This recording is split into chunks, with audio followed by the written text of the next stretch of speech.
On October 9th, 2004, in the beloved country of Morocco, specifically in its capital Rabat, a report was received at the police station from a Moroccan family. The report went about the strange disappearance of their son Murad. The police forces set off for him immediately after receiving the report, but no trace of him was found. After days of searching, they found Murad, but he was murdered in an abandoned house. He was arrested by 2 ropes, and his body was hit with a pressure tool and his vein was cut, which was later discovered as the cause of death. But the police found something else strange at the crime scene. There was writing on the room mirror, written in the blood of a tool, and it was written on it, 1 of 5. What does 1 of 5 mean? It seems that there is a terrifying wait later. This story, my brothers, is professionally similar to movies, and it was documented by Brigadier Abdel Latif Bouhamouche in the files of the Moroccan police. If you want to know the whole story and who the scary person she's calling is behind it, follow along with me until the end. As we mentioned in the introduction, on the 9th of October 2004, specifically in Rabat, and approximately 2 days after the discovery of the first body of the young man named Murad in the abandoned house, the police received a second report about the death of a young man named Issam al-Suwaidi. He was found dead in a popular cafe. The cause of death was very strange, as it was discovered that he had consumed a large amount of poison in a cup of tea. However, what caught the investigators' attention the most was the writing they found on the bathroom mirror in the cafe, which shocked the police tremendously when they first saw it. It read, 2 out of 5. This writing clearly indicated that the first and second murders were committed by the same person. This only deepened the police's confusion, so they brought in a large number of eyewitnesses who were at the cafe when the crime occurred and began questioning them, trying to find any clue that could lead to the culprit. However, when they questioned them, everyone's statements were consistent, and they all said the situation was normal, with nothing unusual happening. Suddenly, Issam, who was sitting in the cafe, started screaming, and before anyone could intervene to help him, the man was already dead. The strange thing was that after sending his body to forensic medicine and receiving the cause of death report, it was confirmed that Issam had died due to a large dose of poison. They then began questioning the cafe staff, suspecting that one of them might have put the poison in the tea, but they still couldn't find any evidence against anyone. There were no leads.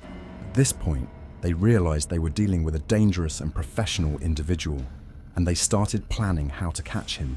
However, it was clear that this person was several steps ahead of them, as they soon received the third report from a group of residents who witnessed a car fire in the Hahura forest area. When they arrived at the scene, they found the car indeed burnt, with someone inside.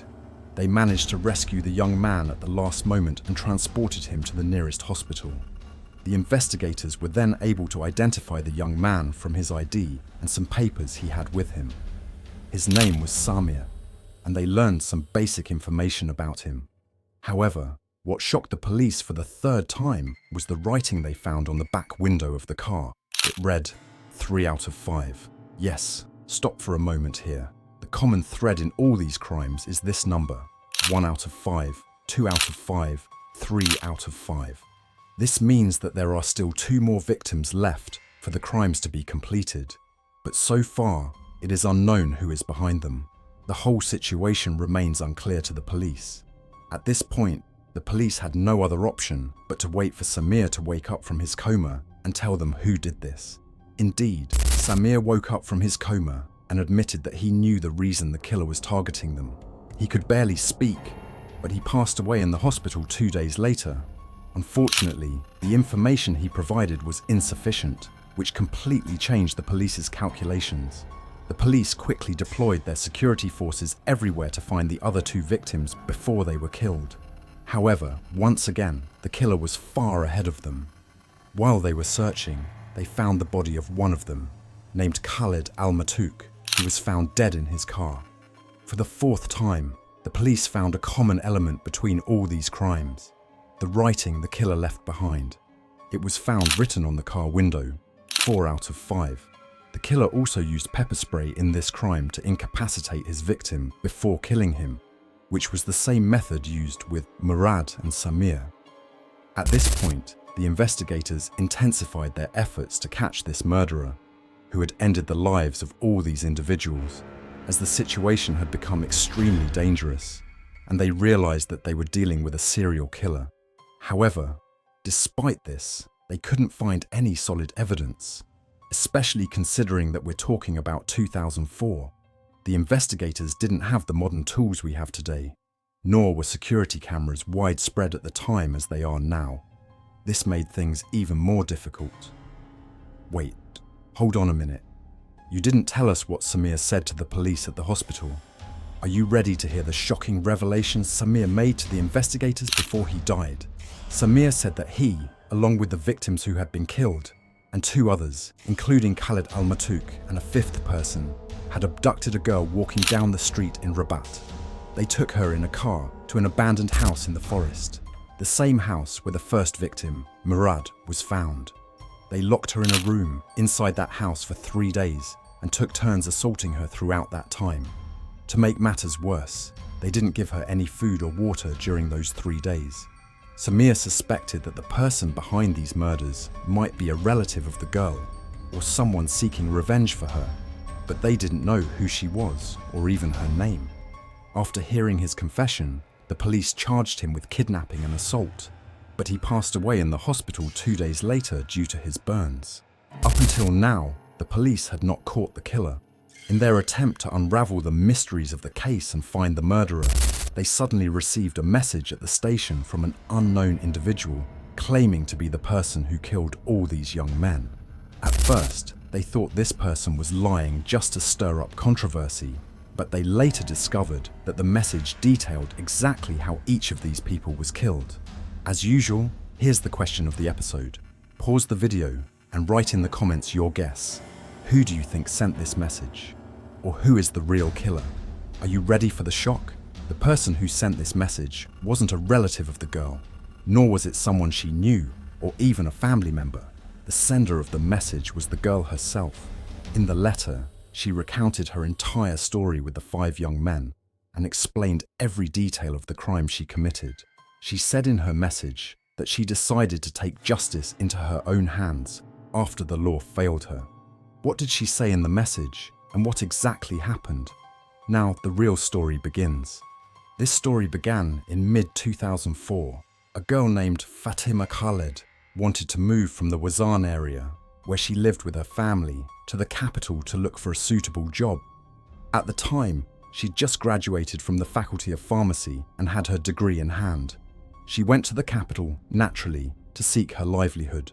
Fatima was unfamiliar with the area, which led her to walk into a suspicious street. This street was filled with dangerous people you could describe as drug dealers and prostitutes. Imagine, it was even noon at the time, in broad daylight, and as she walked down the street, she noticed the people around her. They didn't look friendly and seemed like they had criminal pasts. She also saw girls who appeared to be prostitutes.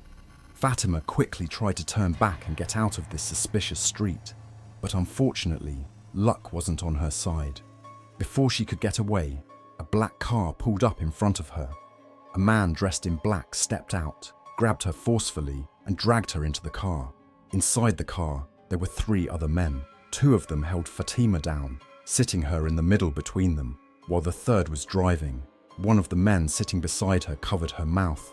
The car drove further away from the city, and all along the way, Fatima begged and cried, telling them, "Please, I'm not from this area. I'm not the kind of girl you think I am." But one of the men slapped her hard across the face and said, "Shut up, not a word." At that moment, Fatima realized that there was no one to help her, and all she could do was focus on memorizing the road as they drove. The car continued driving until they reached a dirt road. Unfortunately, they covered her eyes so she couldn't see or memorize the route. Fatima began estimating the distance the car had traveled since it entered the dirt road, and realized they had only driven for a few minutes before stopping. They pulled her out of the car and uncovered her eyes, and she found herself in a very remote area far from the city. Standing in front of an abandoned house, they dragged her inside and took her to a room in the house. where they completely destroyed her life. For 3 days, they continuously and brutally assaulted her, leaving her in that place without food or water. After those 3 days, they tied her up again, covered her eyes, and took her out of the house. They put her back in the car and threw her out at the same place they had initially kidnapped her from. At that moment, Fatima was in a miserable state, overwhelmed by thoughts about how her family would react and what the community would think of her. These thoughts were killing her to the point where she even considered suicide. However, despite the horror of what she had been through, she was determined to get her revenge on each of them, one by one. So, she went to the police station to report the crime, but her encounter with the police that day was the biggest disappointment of her life. They started asking her for information she didn't have, like the names of the men, or the license plate number of the car, or even a medical report proving she had been assaulted. They told her that they received many similar reports from prostitutes who claimed the same thing after disputes with their clients. Fatima was shocked. She never expected such a response from the police. She withdrew her complaint and left the police station, feeling broken. After consulting with a lawyer who confirmed what the police had told her, Fatima realized that she would never get her justice through the legal system. She knew she had to close that chapter and take matters into her own hands. This is when her second personality emerged, and she began planning her revenge slowly and methodically. Her first step was to identify the 5 men who had kidnapped her. 4 days after the traumatic incident, she gathered her strength and decided to retrace the route the car had taken on the day of her abduction. She hired a taxi and tried to remember every small detail that could help lead her back to the place, describing everything to the taxi driver. Eventually, they arrived at the dirt road, which was the first clue. Fatima got out of the taxi and started walking on her own, searching for the abandoned house where they had taken her. She walked along that road, searching with all her might. After all, the oppressed can never forget their oppressors, no matter how far they go. Finally, she found the place. To her surprise, she discovered that it was part of a farm in a desolate area with no houses around. When she looked at the place, the terrifying memories and fear she had experienced flooded back, but she was determined not to back down until she got her revenge. She memorized the place well, but there was no sign of any of the criminals there. Fatima returned with a new, clever plan. She decided to monitor the exact street from where she had been abducted, which was next to a well-known shisha cafe in that area. She would go there every day, dressed in old clothes, pretending to be a beggar, sitting steadfastly in her spot like a soldier, until finally her patience paid off. One day, she spotted one of the young men who had kidnapped her. Her heart filled with joy as she watched him closely until he got into his car. She quickly took a taxi and followed him, eventually finding out where he lived, in a large villa near the street from where she had been taken. She memorized the house's location and left to plan her next move carefully. The next day, she returned, stood at the villa's door, and knocked. Moments later, the same young man opened the door, shocked to see her, the very girl he had assaulted some time ago. He asked, stunned, how she found his house. She replied, "Listen, I know you're shocked, and I am too. I just want to talk to you calmly in the place where you took me. I don't want any trouble or scandals, but if you refuse, I swear I'll expose everything to your family and scream, gathering everyone around. You'll come with me respectfully or not." The young man, belonging to a large, well-known family in the area, thought to himself, "This could turn into a disaster for me. I'd better agree to talk with her, at least for now." They got into the car because he wanted to avoid any commotion. She used her charm and acted as if she was interested in him, and they headed to the abandoned house. Once inside, she spoke to him calmly, keeping everything seemingly normal until she was sure he didn't suspect her intentions. In a quick move, she pulled a can of pepper spray from her pocket and sprayed it directly into his eyes and face. Known for its intense effects on the eyes and skin, he fell to the ground instantly, screaming in pain. Without wasting any time, she took out a sedative from her pocket and applied it to his face, then started looking around the place for a rope. She returned to him, tied his hands with the rope, and dragged him to the same room where they had assaulted her, laying him down on a rug after removing his clothes. She sat calmly, waiting for him to regain consciousness. When he finally woke up, he found Fatima sitting in front of him, holding a razor in one hand and a voice recorder in the other. She told him, "Listen, don't make this harder for yourself. Give me the names and details of the other guys who were with you that night, or I swear I'll kill you right here and now." At this, he tried to evade her, pleading with her, saying things like, "Forgive me, please, I'll marry you," and so on, trying to appeal to her emotions. But she interrupted him, making it clear that forgiveness was out of the question. To emphasize her point, she swiftly cut him on his chest and stomach with the razor, causing blood to pour out in front of him. Seeing the blood, he panicked, screaming and crying, and eventually confessed, giving her all the information about his friends. However, what he didn't realize was that Fatima had already made up her mind. After he finished talking, she slit his wrist with the razor, leaving him to bleed out. She wrote 1 of 5 on a mirror in the room with his blood, then left the house.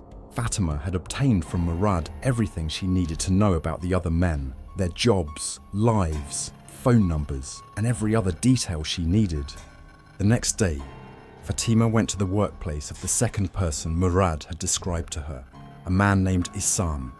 She started observing his routine, noting when he came and went, without him noticing her at all. She learned that Issam visited a cafe on Alal Ben Abdallah Street every day at 4 o'clock in the afternoon. That day, Fatima prepared herself with full makeup, completely transforming her appearance. She disguised herself as one of the street vendors selling products and entered the cafe where Issam was seated, acting naturally as if she were selling to customers. At the same time, she kept an eye on Issam's movements from the corner of her eye, waiting for the server to bring him his usual order, a mint tea. When the server brought Issam's tea and placed it in front of him, Fatima approached him, showing him her products. With her clever approach, she managed to keep him focused on her sales pitch, and with a swift, unnoticed move, she poured a powerful, colourless and tasteless poison into his tea. She then left the cafe quietly and observed from a distance. Within minutes, Issam began writhing in pain, screaming as people rushed around him to understand what was happening. Fatima then slipped back into the restroom and, with her lipstick, wrote on the bathroom mirror, 2 of 5. Fatima returned home as if nothing had happened, then used the number of the third person she'd obtained from the recording she had taken from Murad. She called him, and he answered, confused. "Hello, who is this?" She replied, "Honestly, I'm someone who has admired you for a long time and would love to meet up and go out together." He agreed immediately without any suspicion. Once again, Fatima completely changed her appearance using makeup, then went out with him casually. While they were driving, she asked him to stop by her friend's place, directing him to a house in a remote forested area. She asked him to stop there, got out, and pretended to wait for her friend, while actually making sure the area was empty. She returned to the car, went around to his side, and knocked on the window. When he rolled it down, she quickly pulled out pepper spray and sprayed it directly on his face and eyes, causing him intense pain. She then went to a spot where she had previously hidden a gasoline can between the trees, came back and drenched the car, including the man inside, with gasoline. She securely closed the door. She lit a match and threw it onto the car, which immediately burst into flames. Before he took his last breath, she told him, "I am the girl you assaulted." Then she wrote on the car window, 3 out of 5. We move on to the fourth person, Khaled al-Mutak. After Fatima investigated him, she discovered that he frequently visited a bar in the area. Using the same method, she dressed up and approached him in the bar. When she entered, she found him heavily intoxicated, so she started talking to him and lured him into going out with her. He didn't hesitate, and they agreed to go to a forest near Rabat called Al-Mamura. Once they reached the forest, she confirmed that the place was empty.